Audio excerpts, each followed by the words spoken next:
Over this past year, we've seen rumors on separate occasions about Andrew Wiggins, Karl Anthony Towns, and now Jimmy Butler, all three of the Timberwolves' big three, wanting out of Minnesota.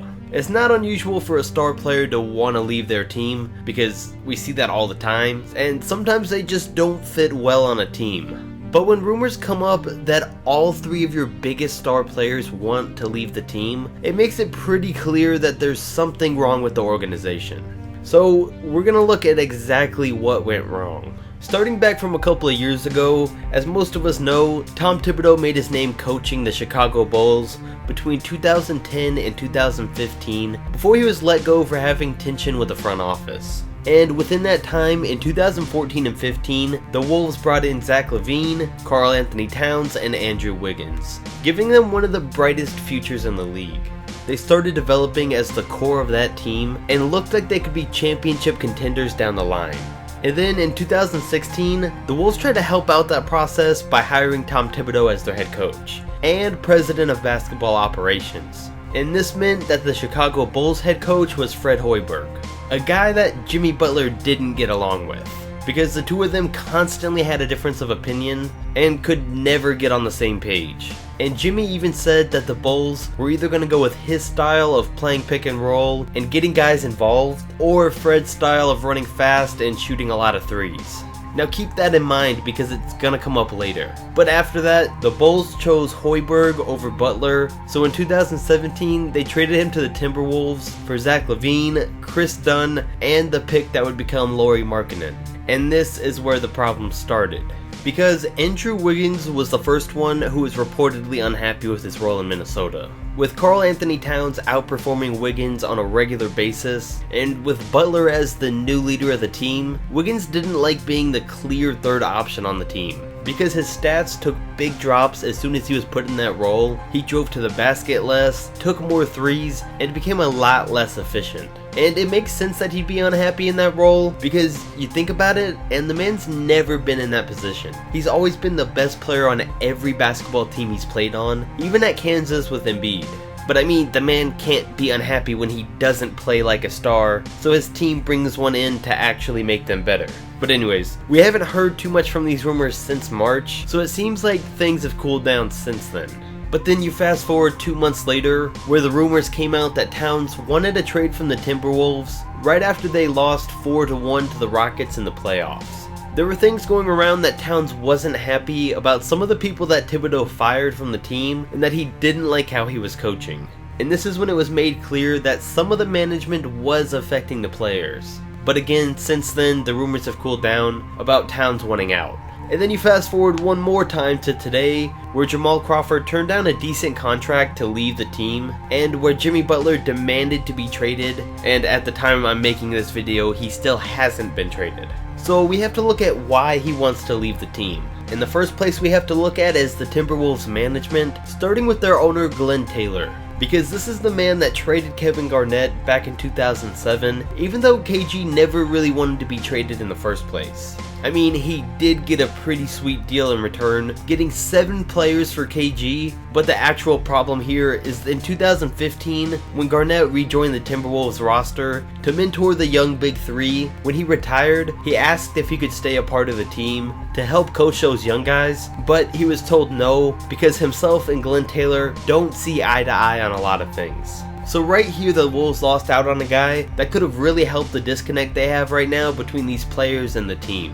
And for the Wolves owner to not be able to get along with a former league MVP just enough so he could help out the young guys does say something about how that team's run. But then you look a little further down the management, back at Tom Thibodeau. Bringing back the point from earlier, Jimmy made it clear in 2017 that the Bulls were gonna have to choose between his way or Coach Fred Hoiberg's way. And now that he's having a disconnect with the team again, we have to assume that he does deserve some of that blame for this problem too. I mean, we don't have a real inside look at what goes on, but we can definitely see that Thibodeau has been trying to put his old Bulls team back together. I mean, he's brought in Jimmy, Taj Gibson, Derrick Rose, and now Luol Deng. I mean, if that man brings in Joakim Noah, I would be the first one out the door. But this was something that we saw from Doc Rivers recently when he got the job of president of basketball operations and became the head coach of the Clippers, when he brought in all these guys from his old Celtics teams like Paul Pierce, Glenn Davis, Nate Robinson, Brandon Bass, and Jeff Green.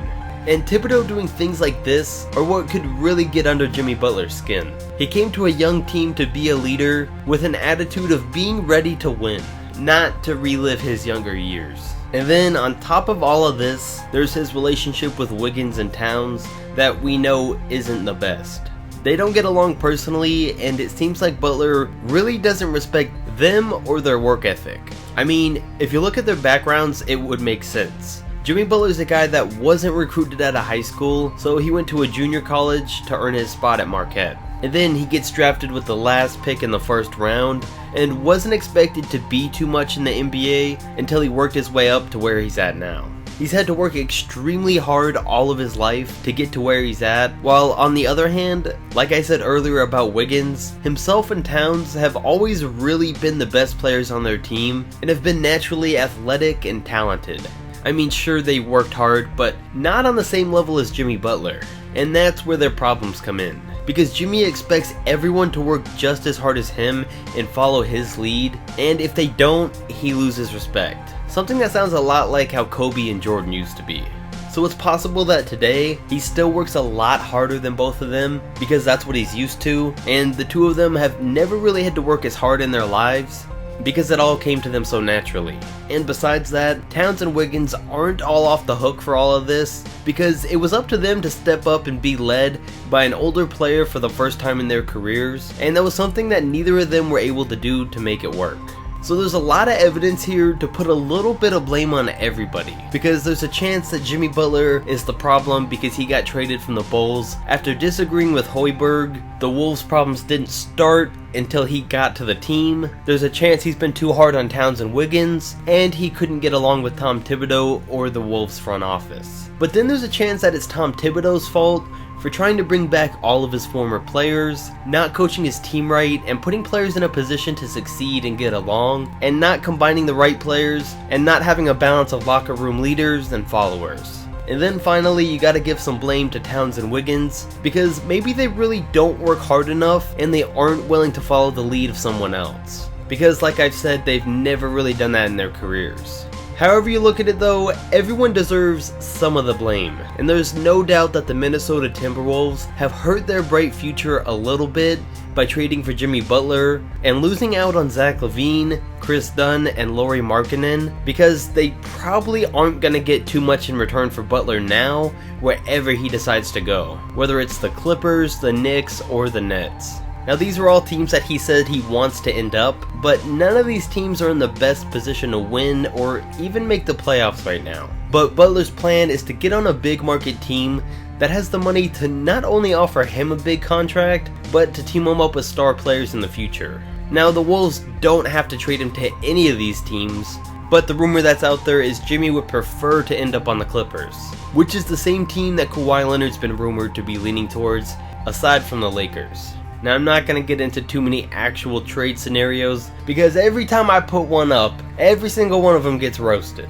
No, you know what? Go ahead, roast me, I'm putting them up. Because there are some decent scenarios out there that could see Butler ending up on any of these three teams he had in mind. There's a three-way trade like this one between the Wolves, Clippers, and Suns that could send him to LA. There's a trade like this that would send him to the Knicks if the Wolves can't find anything better. And who's even some scenarios for a team that he didn't have in mind, like a trade involving himself and CJ McCollum. Teaming him up with Damian Lillard could work, or a deal revolving around himself and Chris Middleton, leading to him getting teamed up with Giannis on the Bucks would be interesting. And finally, here's one that could send him to Philly, to be teamed up with two guys we know have a great work ethic in Simmons and Embiid, that would give them a pretty solid big three. So to think that pretty soon we could be seeing any of these, or himself and Kawhi Leonard on the same team, leaves a lot to look forward to. So if you enjoyed this video and you learned something new, or even have any other trade scenarios that would make sense, definitely comment them down below and let me know. Don't forget to like, subscribe, and I'll catch you next video.